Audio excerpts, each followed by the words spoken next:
Oi, pessoal, aqui é o Milt e hoje eu estou com a Cookie Bailey, fundadora do Dotzy, uma plataforma interessantíssima que eu vou deixar ela contar pra gente o que faz. E aí, Cookie, tudo bem? Oi, Bruno, tudo bem?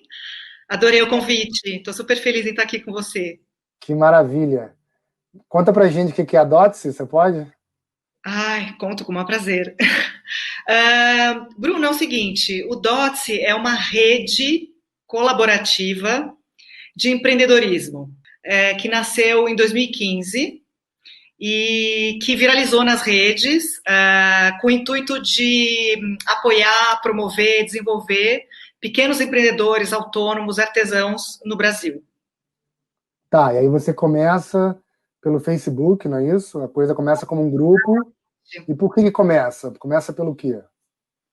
Começou com um susto, que eu não tinha ideia do que estava acontecendo. Eu criei um grupo para os meus amigos nas redes sociais.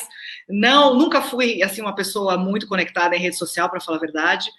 Mas em 2015, quando estourou aquela crise, né, recessão absurda em São Paulo não, no Brasil todo, eu resolvi criar um grupo com os meus amigos, é, devia ter entre 50 a 100 pessoas, e pedi para eles se apresentarem, conversarem, e falei, cara, se a gente usar as nossas agendas de um jeito colaborativo, não vai faltar trabalho para ninguém, né? Tava todo mundo com medo, uma puta recessão. Eu mesma fui demitida, tinha sido demitida de uma grande corporação naquele momento.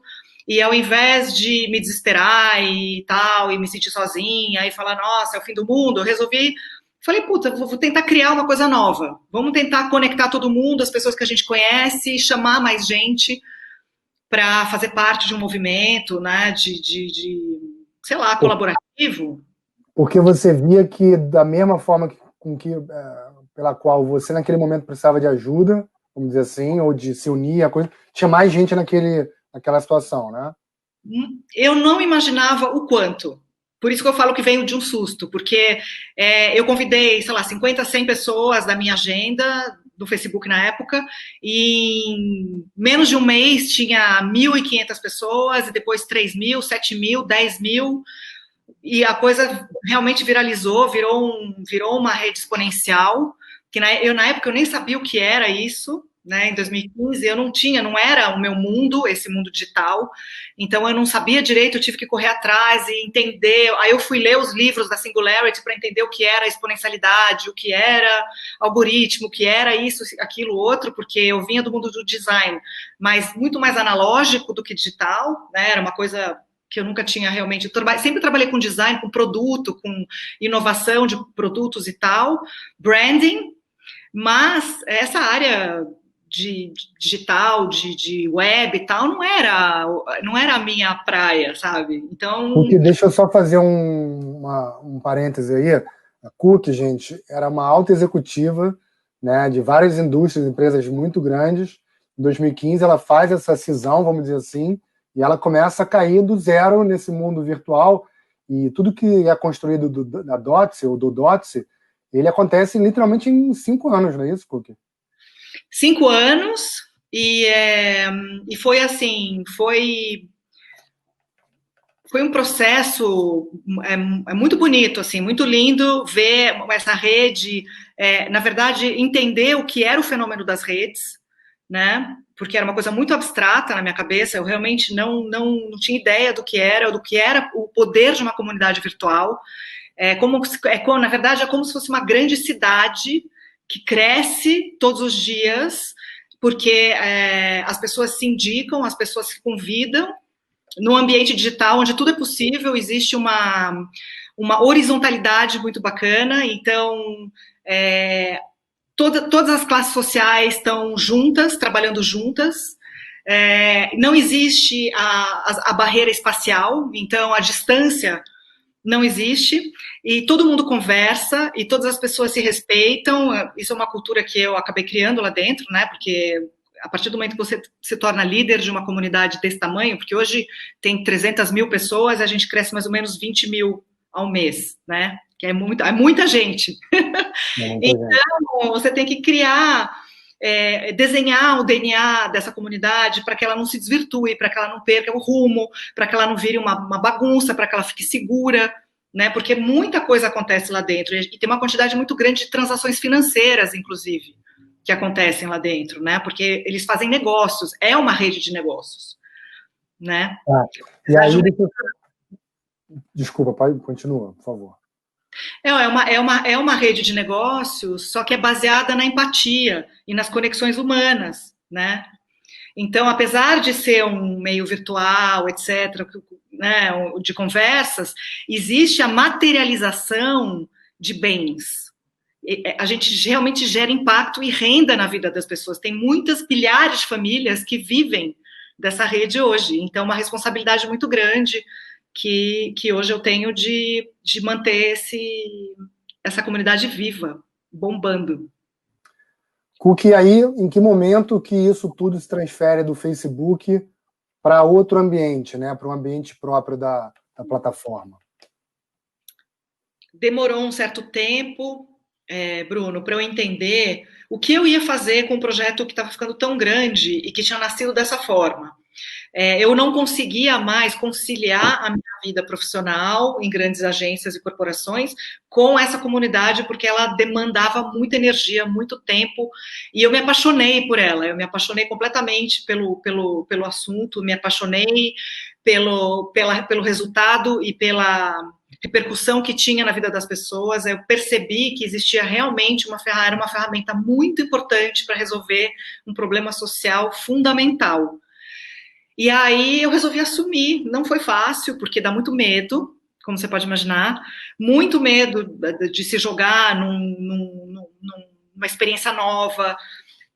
Eu não tinha nenhum tipo de referência anterior, ou alguém que tivesse feito o que eu estava fazendo, ou que tivesse vivido, dito, olha, Cookie, você pode ir por aqui, faz a comunidade assim, aí ela vai ficar gigantesca, aí depois você pode fazer tal. Eu tive que ir criando, co-criando, né? Essa história com gente que sabia um pouco mais o que eu mesma estava fazendo e eu não sabia.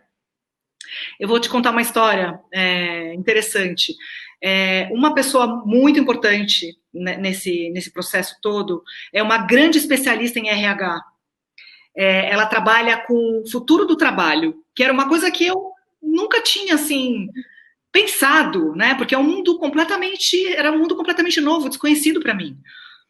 E aí eu comecei a estudar sobre o futuro do trabalho. Aí ela virou para mim e falou: Cookie, você tem ideia do que você está fazendo? Aí eu falei: não, eu não. Porque como assim? Eu tenho um grupo que viralizou no Facebook. Ela falou: não, Cookie, você tem uma comunidade virtual que causa um grande impacto, e essa comunidade virtual tem professores, teses escritas pelo MIT, em Boston, de pessoas que falam a respeito desse fenômeno e que nunca conseguiram aterrissar, nunca executaram, porque é muito difícil o que você está fazendo. Juntar pessoas de todas as classes sociais, de todas as idades e de absolutamente todas as profissões, juntas no mesmo lugar, fazendo negócios dessa forma, de uma forma sustentável, humanizada, conversando e crescendo dessa forma, nessa proporção, ela falou, isso é um fenômeno. Isso não é uma coisa que acontece assim, porque a pessoa deseja fazer, ela não sabe nem por onde começar. Então, aí eu fui me tocar, eu falei, nossa! E aí o Facebook se aproximou de mim e falou, queremos estudar o seu caso. Né? E começaram a se aproximar e querer entender, mas como você está fazendo isso nessa proporção? Como você está conseguindo esse engajamento? Como você está... Aí eu comecei a explicar e eu vi que eu acabei criando uma metodologia muito, posso dizer, técnica praticamente, né? Quase um hacking, assim, sabe? E entendendo a psique humana, porque eu vi as pessoas brigarem, aí como é que eu vou interceder? O que eu vou fazer nesse caso? Né? Para que as pessoas não partam para esse lado, para que as pessoas elas mudem o comportamento delas para que dê certo. Porque assim, Bruno, as pessoas têm muito medo, elas não confiam mais umas nas outras. Elas partem do princípio que a outra pessoa tem culpa, ou que a outra pessoa... E não é para ser assim. Então, antes de provar o contrário, confie no outro. Porque o mundo deveria ser assim, idealmente, entendeu? Então, assim, assim, vamos lá, vamos dar um voto de confiança. Dentro de um ambiente seguro, dentro de uma comunidade moderada, é mais fácil, sabe? Então é isso. Assim, eu não E sei se aí, eu não, estou demais. falando muito aqui, não. Não, está viajando nada. Eu acho que coisas acontecem porque tem uma essência, tá? Eu acho que a tua história é a prova cabal da essencialidade assim da coisa, que tem um propósito, que tem uma razão de ser, que acontece por necessidade, não porque alguém falou, faça assim, entendeu? Mas eu sei que em algum momento você ganha um prêmio do MIT, não ganha? Sim, E é quando? foi no final de 2018. Ah, Eu já era uma startup, na verdade, você me fez uma pergunta que eu acabei não respondendo. Quando foi que eu saí do Facebook? Eu não saí do Facebook, eu construí uma plataforma de apoio, ok. porque, assim, primeiro porque eu resolvi transformar isso num negócio, né? Então, eu sabia que a plataforma do Facebook é do Mark Zuckerberg e não de outra pessoa. Então, assim, eu pensei, vou ampliar as possibilidades, além de eu conseguir transformar isso num negócio que tenha um propósito, que monetize, que seja rentável, que seja fruitful, né, que seja for profit, sem perder o propósito, né, de impacto social e tal, e que também pessoas que não usem as redes sociais possam participar, né? Então, que eu consiga traduzir um pouco dessa filosofia inclusiva para um ambiente que não seja fechado dentro da rede social e da plataforma de outra pessoa, entendeu? Essa foi a ideia. Então, eu tive que desenhar o negócio, né? Eu contratei uma equipe para fazer o desenho, porque eu não tinha competência para isso. Fiz inúmeras pesquisas para não chutar nada. Então, aquela história que você estava falando do 40-70, é exatamente isso, dessa teoria aí incrível que a gente estava conversando antes de começar. Deixa eu fazer só um parênteses para explicar, para não deixar o pessoal curioso. É exatamente isso que aconteceu. Eu pauso, explico e volto, tá? A Tá. questão do 40-70 foi criada pelo Colin Powell, tá? Que foi um secretário de defesa americano, que ele explica, ou ele fala que, na verdade, você deve tomar uma atitude quando você tiver entre 40% e 70% de convicção daquilo que você deve fazer. Porque antes de 40%, na verdade, você não tem convicção e você pode estar perdendo tempo. E se você passar de 70% de certeza de alguma coisa, você, na verdade, já vai ter esperado tempo demais para ter conseguido convicção e você deve ter perdido o timing da coisa. Isso te aconteceu, mais ou menos, é isso? Exatamente, foi o que aconteceu. Porque os resultados começaram a aparecer, né? Eu não precisava nem... Eu tinha o feedback, o relato dessas pessoas que participavam, me dizendo o quanto era importante o que eu estava fazendo. Não era nem uma questão de questionamento meu em cima daquilo que eu sabia ou não, mas eram as pessoas me dizendo, nossa, mudou minha vida. Eu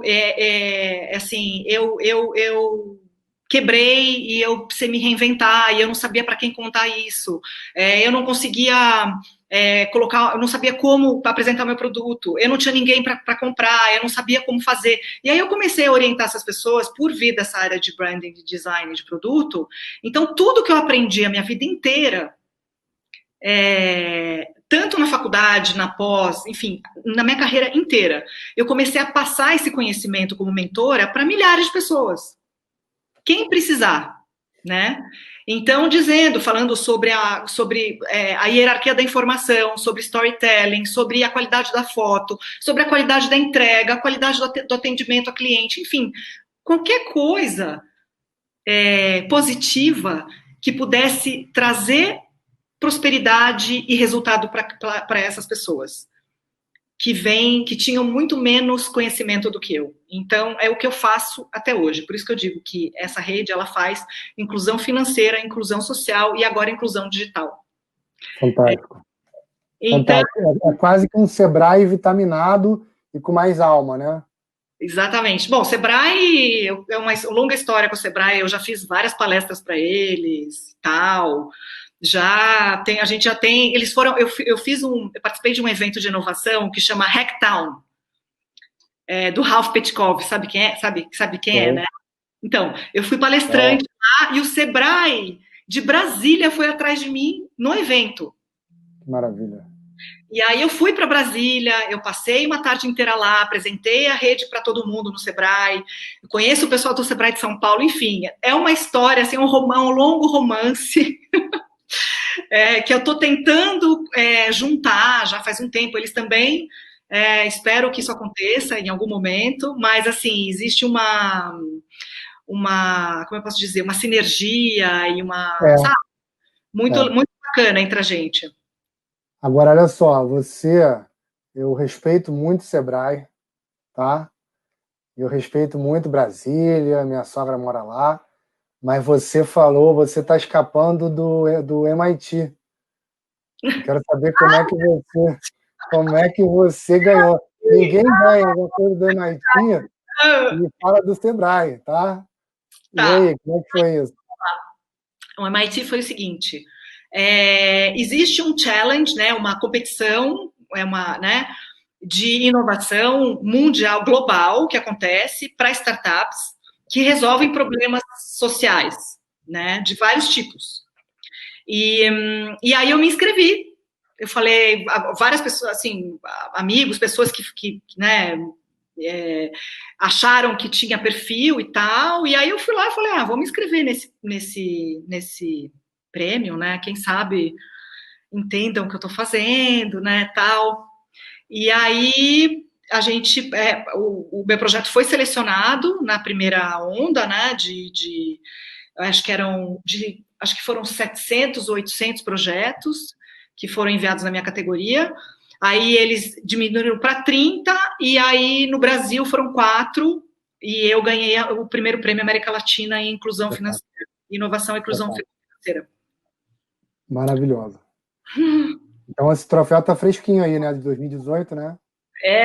E aí imagina só qual foi a minha sensação indo para lá receber o prêmio, com praticamente 50 anos, e foi assim, eu virei nerd com 50 anos. Estou indo para o MIT receber um prêmio. Então, como se a minha carreira estivesse começando todinha de novo. Ô, Cook, deixa eu te falar um negócio. Ó, você então aproveitou a vida. Porque eu sou nerd desde sempre, então eu perdi minha vida inteira nisso. Você pelo menos viveu, entendeu? Começar agora, tá bom. Mas, Bruno, eu acho, sabe o quê? Eu sempre fui tão minuciosa com as coisas, sempre fui tão, como eu posso dizer, estudiosa, sabe? Até na parte de design, independe do que você escolhe, que eu acho que eu sempre fui. Eu nasci nerd, não sabia. É, Verdade. talvez Eu você não sempre tivesse. tive coração de nerd. Acho que você não teve a oportunidade de encontrar a plataforma certa para te catapultar. E deixa eu entender assim, eu conheço a DOTS, né? A gente, aliás, gente, falar uma coisa que é importante, o Amilt até hoje ele trouxe medalhões, né? Trouxe pessoas assim, né? Empresas muito bem estabelecidas, ou pessoas do mundo digital com track record longo. Conheci a Cookie semana passada, ou retrasada, não sei exatamente quando, semana passada, eu acho, através de um grande amigo.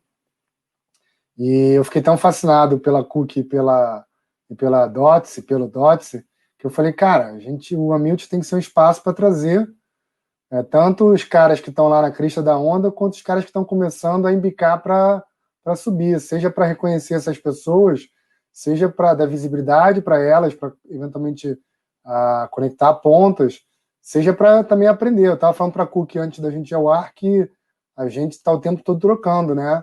E quem sou eu para não aprender com uma história dessa? Então, parte substancial da Cookie está aqui tem a ver com isso. E aí, para não fingir que eu estou fazendo pergunta aqui que eu não sei das coisas, eu, semana passada, naveguei muito assim pelo site, tá? É um site novo da Dotse, ou do Dotse, e eu queria que você falasse um pouco disso, Cookie. Que momento é esse hoje? porque o que você fala, assim, né, do cuidado com os detalhes, eu te falei, né, naquela hora que eu vi, nossa, mas né, quem fez isso aqui? E você falou, pô, parte disso fui eu. E realmente é um site lindo, um site que te dá uma super comodidade de estar navegando. Explica um pouquinho, por favor, disso. Eu, na verdade, Bruno, foi um. Posso dizer, o site ele tem essa cara hoje, depois de como eu dizer, de eu ter errado bastante também. Não posso te falar isso. Existe um grande valor nos erros, né? Eu sou uma pessoa que valoriza muito, muito todos os erros que eu já cometi na minha vida. Eu acho que realmente são muito importantes para a gente chegar onde a gente está, sabe? E no início, antes, esse é o terceiro MVP que eu coloquei no ar, na verdade, é a terceira tentativa, para tentar traduzir aquilo que eu precisava entregar para esse público, para esse tipo de usuário, né? Que estão iniciando a vida digital deles, que tem pouca intimidade com ferramentas e tal, né? Ele começou como um marketplace, normal, assim, mais tradicional, com aquele modelo lojas, como e-commerce, assim, era um marketplace com várias lojas de empreendedores, a gente tive até uma quantidade bem grande de lojas lá dentro, e percebi que eles não conseguiam usar. Então, por mais lindo que fosse, esse nicho de micro e pequeno empreendedor e artesão, eles não têm tempo para administrar uma loja, um e-commerce. Tem sua complexidade, é um negócio também. Você precisa ter um pouco de ajuda, de suporte, um pouco de conhecimento, entendeu? E aí eu percebi que essas lojas, por mais que eles se esforçassem muito para fazer, elas ficavam bem abandonadas. Então eu precisava criar um modelo mais fluido, mais simples e mais, como eu posso dizer, mais acessível, talvez, sabe? Mais leve. Eu queria leveza na navegação, leveza na hora de entrar nele, de fazer menos necessidade de ter muitas fotos e muita produção e ter que cuidar do frete, ter que cuidar de muitos cálculos e tal, porque eu percebi que rolava muito erro nesse sentido para eles. Então eu transformei numa vitrine virtual, na verdade, onde eu não tenho nenhum tipo de relação com as transações financeiras, então eu não tenho meio de pagamento, etc. Você não participa disso, né? A plataforma não participa de FII de transação. Não. Ela é uma assinatura, então é uma recorrência, onde você paga para ter uma vitrine dentro de uma comunidade. Então, essa comunidade, na verdade, você se torna membro de uma comunidade virtual de empreendedores de negócios que tem também como eu posso dizer, que tenha uma quantidade grande de compradores. Então, eu tenho um ecossistema que é bastante equilibrado de vendedores e de compradores que amam os produtos feitos à mão, que amam os pequenos negócios, né, que apoiam os pequenos negócios. E com facilidade para você usar. Então, você não precisa ter estoque, você não precisa saber calcular um frete para outro estado, você não precisa ter obrigatoriamente uma conta em banco, porque você pode fazer tudo por WhatsApp, é fluido. Então, o que eu faço? Eu dou um espaço para a pessoa mostrar o produto dela da melhor forma possível e todos os contatos ficam abertos. É o contrário de um marketplace que impede que a pessoa fale com o comprador, e que atravessa, não tem um intermediário, entendeu? Eu não sou intermediária. Agora é engraçado, né, Cookie, porque o termo lock-in, né, que é um termo muito usado em administração de negócios, ele diz respeito a você arrumar formas de prender o teu usuário, o teu cliente, né? Você, nesse momento, você faz justamente o contrário. E eles voltam? Eles continuam? Como é que é isso? Porque eles continuam, porque eles veem valor nisso. Eles veem valor em tudo. Eu cuido deles, né? Existe um cuidado, existe uma curadoria, existe uma reputação, existe uma filosofia por trás. Então, não é que eu sou só um site. Eu realmente faço a inclusão deles dentro de uma comunidade virtual. Então, o valor está aí, né? O valor não está só num painel digital onde a pessoa coloca o produto e ele fica ali, sabe? Então, tem toda a geração de valor, ela está em outros lugares também, né? É um modelo completamente diferente. Eu acho que você chegou num ponto muito interessante, né? Que é, vamos dizer assim, a sofisticação do valor, né? Ou sofisticação dos benefícios, né? Existem, o que você está oferecendo, a gente estava conversando um pouco antes da gente começar a gravar, a gente estava falando do mundo que deveria ser um mundo de confiança, né? Onde, pô, né, se alguém me apresenta você, eu confio em você. Mas deveria haver uma coisa e você até me colocou. As pessoas se sentem mais confiáveis ou menos desconfiadas dentro da minha plataforma, porque a gente meio que se protege, que eu acho fantástico, né? Mas então, quando você oferece esse pacote, né, de abertura, né, olha, os contatos estão aqui, mas perceba valor também que eu estou te ajudando em outras coisas. Isso é uma coisa espetacular, mas não é o convencional, você concorda, Cook? Tipo assim, né, porque as grandes plataformas elas estão acostumadas as pessoas a um outro comportamento, não acha? Eu acho, mas ao mesmo tempo, Bruno, eu não sei se elas chegaram a questionar isso. É como se a gente estivesse numa outra geração de negócios digitais, vai. Sei lá, vou aqui, estou brainstorming com você. Eu acho que tem um momento em que tudo é questionado novamente, né? Você teve uma onda de inovação que aconteceu com os negócios digitais, mas eu não sei o quanto ele se renovou nos modelos, filosóficos até, entendeu? Então, se uma comunidade virtual tem o tamanho que tem hoje e tem um impacto e funciona como ela funciona, então eu acho que a gente pode questionar sim a maneira de fazer esses negócios, sabe? E foi por isso que o MIT me deu o prêmio, porque o MIT falou assim: esta maneira é a maneira como nós gostaríamos que as pessoas usassem tecnologia, Fantástico. valorizando o ser humano. Então, Fantástico. usando para capturar alguma coisa como eu posso dizer, extrair alguma coisa, mas assim dar alguma coisa. Pegar essa pessoa e não usar o serviço ou produto dela para extrair dinheiro dela, mas sim usar para colocar essa pessoa, valorizar essa pessoa, expor essa pessoa, colocar luz nela, valorizar essa pessoa, valorizar o trabalho dela. Então, é uma perspectiva, não tem nem certo nem errado, é outra, ela é só diferente. Isso vai muito em linha com um dos últimos vídeos que foi publicado aqui no canal, o Rodrigo Veloso, que foi um dos heads do Google no Brasil. Depois ele foi um dos heads do YouTube em São Bruno, na Matriz, cuidou do vertical de games. Depois foi para o Twitter, hoje ele está na Roblox. A gente bate um papo sobre o que lá fora está sendo chamado de Tech Reckoning, né? É um acerto de contas do mundo digital, tá? Então, esse acerto de contas é um acerto de contas, uma prestação de contas muito ampla, que passa justamente pela própria questão dos empregados de uma empresa, se elas entendem que aquela empresa tem uma filosofia alinhada com o que interessa a elas.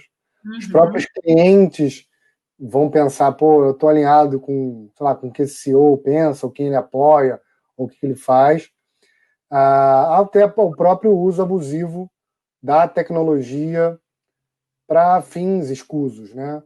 Então, parece que o que você coloca está muito em linha com esse grande questionamento que está acontecendo agora. Eu já escutei várias, de pessoas que têm um pouco essa consciência e que estão num nível muito mais adiantado no empreendedorismo do que eu, inclusive, né? Eu tenho a sorte de ter mentores incríveis. Eu considero até você um deles agora. Opa, vamos lá, depois fora do ar a gente conversa. É, eles é unânime, eles não obrigatoriamente se conhecem e falam a mesma coisa, que existe um desejo, essas comunidades virtuais, esse movimento de humanização que a gente está falando, que são de histórias verdadeiras, não é não é o marketing comprado, não é o conteúdo comprado, são relatos de vidas reais, de histórias verdadeiras, que usam simplesmente as ferramentas digitais como ferramenta para falar, para expor aquilo que elas sentem, aquilo que elas são, etc. E tal. Então, se você abre espaço para essa voz, as pessoas valorizam muito mais esse tipo de conteúdo do que campanhas e de milhões de dólares e tal. Então, aí, o que acontece? Existe um despertar da consciência de grandes marcas, de grandes empresas, que desejam esse engajamento, que desejam essa verdade e que não sabem como se conectar. Porque não é fácil você conseguir essa credibilidade da noite para o dia. É uma construção que é um caminho muito mais longo, mas ele tem um valor imensurável. Então, assim, o que eu ouço é que as pessoas falam assim, nossa, grandes, sei lá, qualquer grande marca, mega da indústria, adoraria ter uma comunidade engajada em algum assunto que fosse real, e não porque o cara colocou 10 milhões de dólares numa campanha com um puta de um atleta falando que o tênis é bacana. Não, eu quero saber o que o usuário acha. E se ele falar que é incrível, o valor disso é milhares de vezes maior do que qualquer campanha paga, comprada, entendeu? Então, é isso. O que eu tenho escutado é que existe uma valorização muito grande fora do Brasil, e que provavelmente vai chegar aqui, a gente leva um pouco mais de tempo, e que o trabalho que eu estou fazendo hoje, Bruno, eu já fiz algumas mentorias com o pessoal em São Francisco, por exemplo, que não conseguem acreditar que eu não esteja, depois de tudo que eu consegui organicamente, do valor que tem, que não tenha gente em cima de mim querendo investir e querendo me comprar e querendo, sabe assim? Porque não, eles falam assim, mas eles não conseguem enxergar como Mas, o Cook, deixa eu te falar uma coisa muito curiosa aí. Esse teu ponto é muito bom, porque parte de você, sei lá, não ter nesse momento. Eu acho que é uma questão absolutamente de tempo, tá? Uma questão de tempo. Acho que é uma questão justamente da mentalidade ou da maturidade do mercado. O mercado está mudando. E aí vão ter duas coisas muito legais. Eu acho que existe um efeito cascata. Que vende lá. E, não só vende lá de fora, mas existe uma espécie de um tripé que são os usuários, os anunciantes e as plataformas, vamos dizer assim. Um não vive sem o outro. Né? Claro. E se você, plataforma, estabelece uma relação honesta, durável, sincera com os usuários, de admiração, qualquer marca tem mais propensão a passar a mensagem dela. Então, acho que esse é um primeiro aspecto. O segundo aspecto é que tem a ver com tudo que a gente falou até agora, mas assim de uma forma um pouco mais resumida, que você, quando tem uma coisa muito nova, é difícil você assimilar, né? É difícil você assimilar, né? A sua comunidade são uma comunidade de 300 mil pessoas. Você me passou outro dia, não sei se você pode falar sobre o número de ativos, é uma atividade altíssima, né? 220 mil ativos. É uma coisa inacreditável, assim, é um percentual altíssimo, né? 20 mil novos entrantes por mês.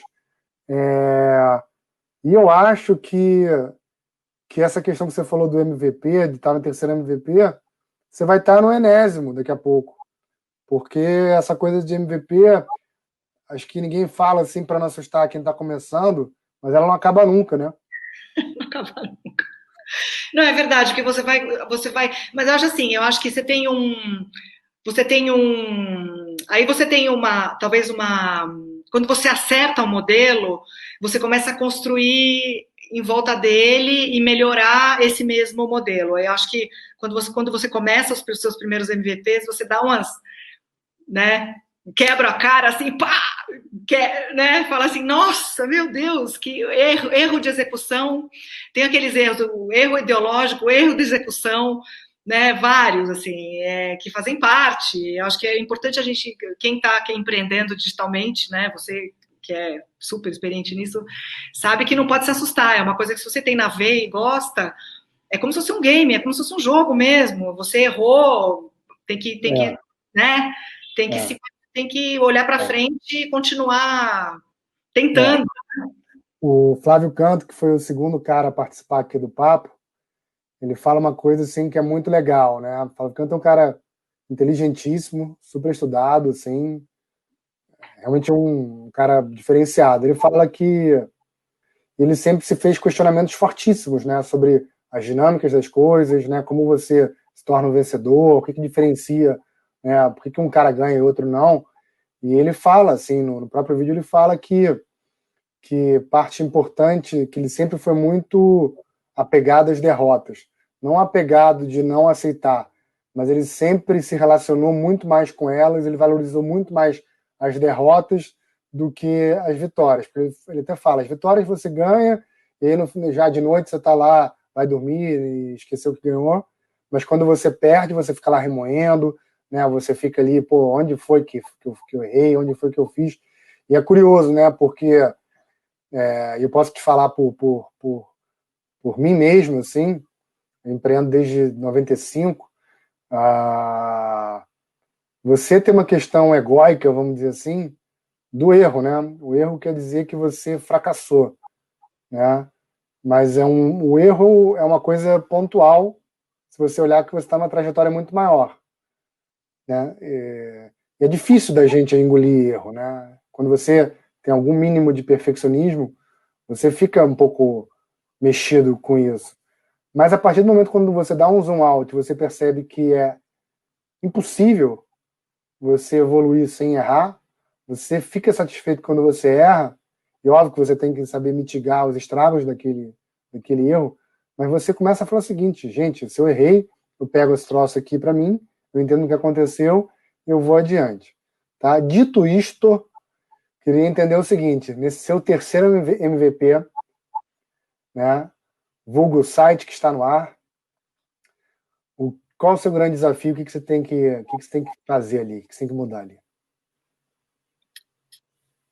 Por enquanto, bom, sim, faz um mês que ele está no ar, né? Então ele é realmente um bebê recém-nascido.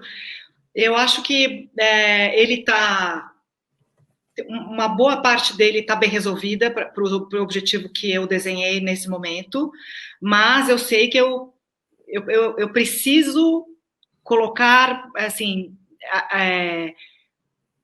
eu preciso criar novos serviços que sejam que sejam benefícios para essa rede. Então eu preciso continuar a crescer nesse sentido também. Eu preciso me aperfeiçoar, eu preciso escutar agora, nesse segundo momento, escutar mais ainda as necessidades que eles têm para poder oferecer novos produtos através dessa plataforma, através dessa assinatura, que seja mais, que ainda traga mais valor para isso que eu estou oferecendo, e que eles consigam se desenvolver ainda melhor do que hoje.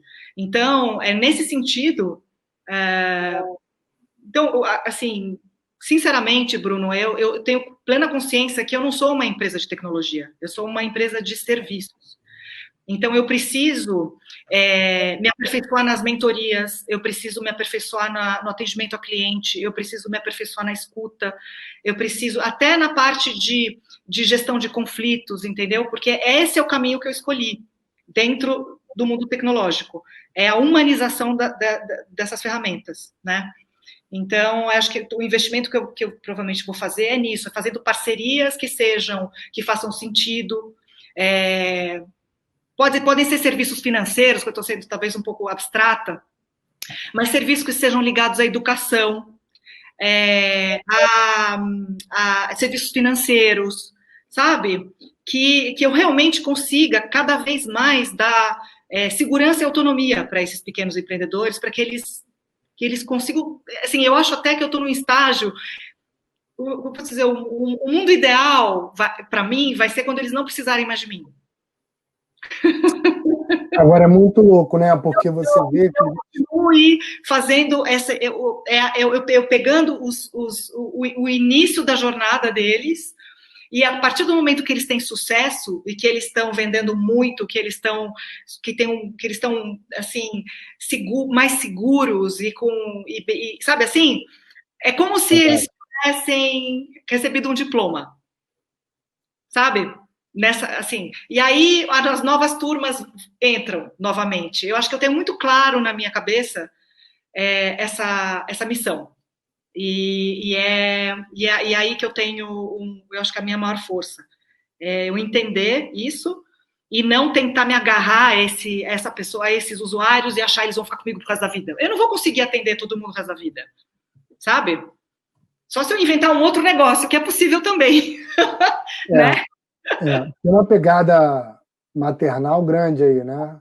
De você cuidar, né? Positivamente falando, não estou falando maternal de ficar passando mão, não. Estou falando de você olhar para esses caras, cuidar deles, ajudar que eles cresçam, indicar o caminho.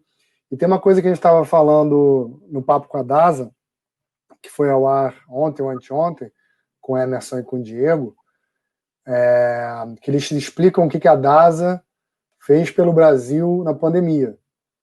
Tá? Então, eles cederam a capacidade de analisar 30 mil exames de Covid por dia, entregaram lá um imóvel reformado, tem um custo, tem um projeto super, super grande que monitora 15 mil pessoas ao longo de não sei quantos anos para entender questões genéticas, porque perceberam que as doenças que tem no Brasil pela miscigenação são diferentes dos padrões genéticos que tem lá fora.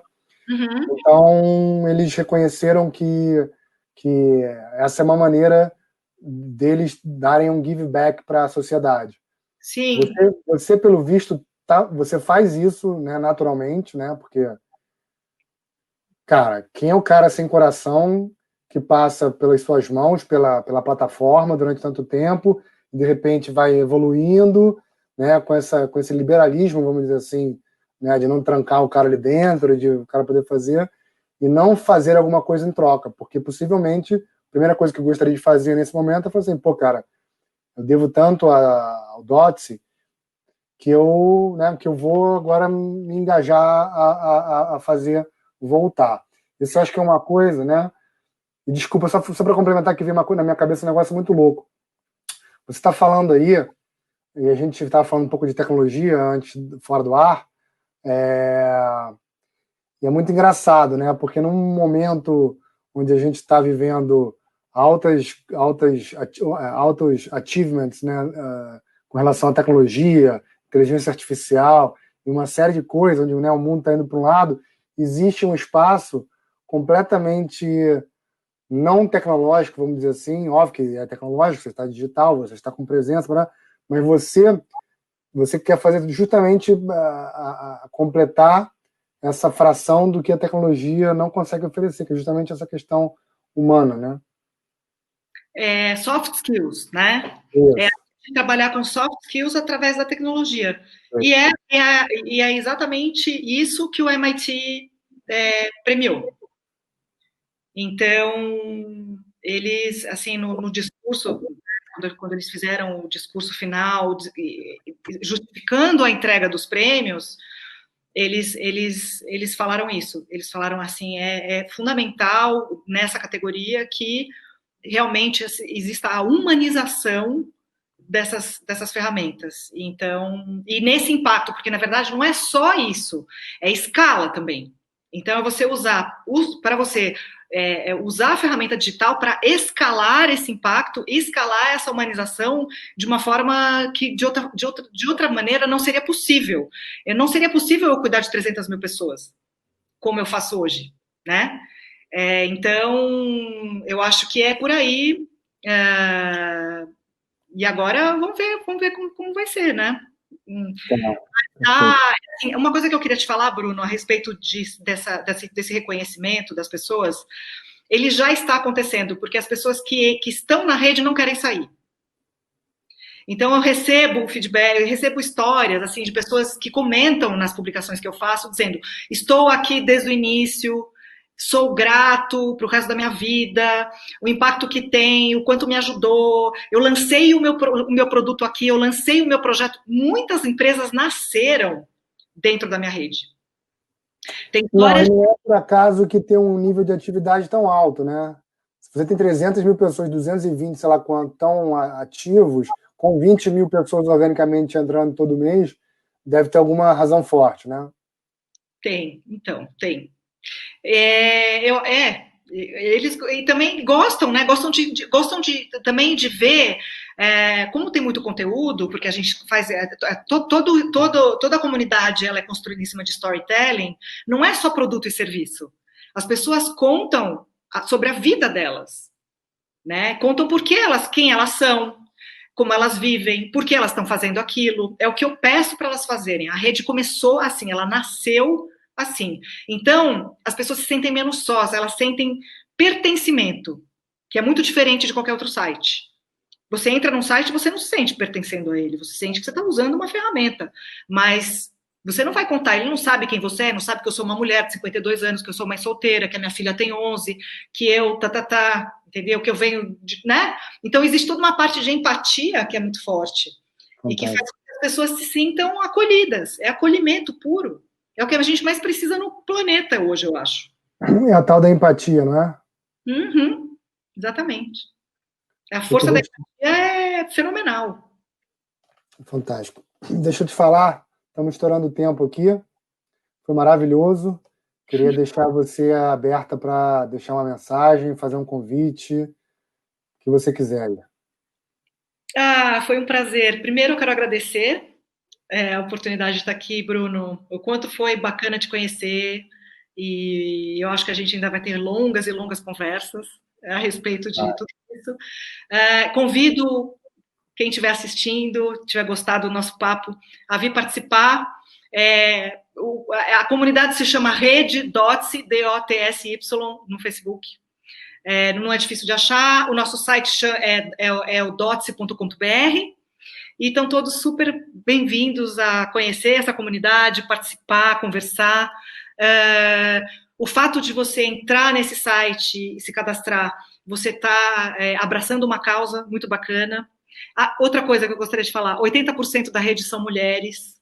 É interessante isso, e mulheres empreendedoras. Não que eu tenha escolhido isso, mas aconteceu. Então, tem essa pegada, né?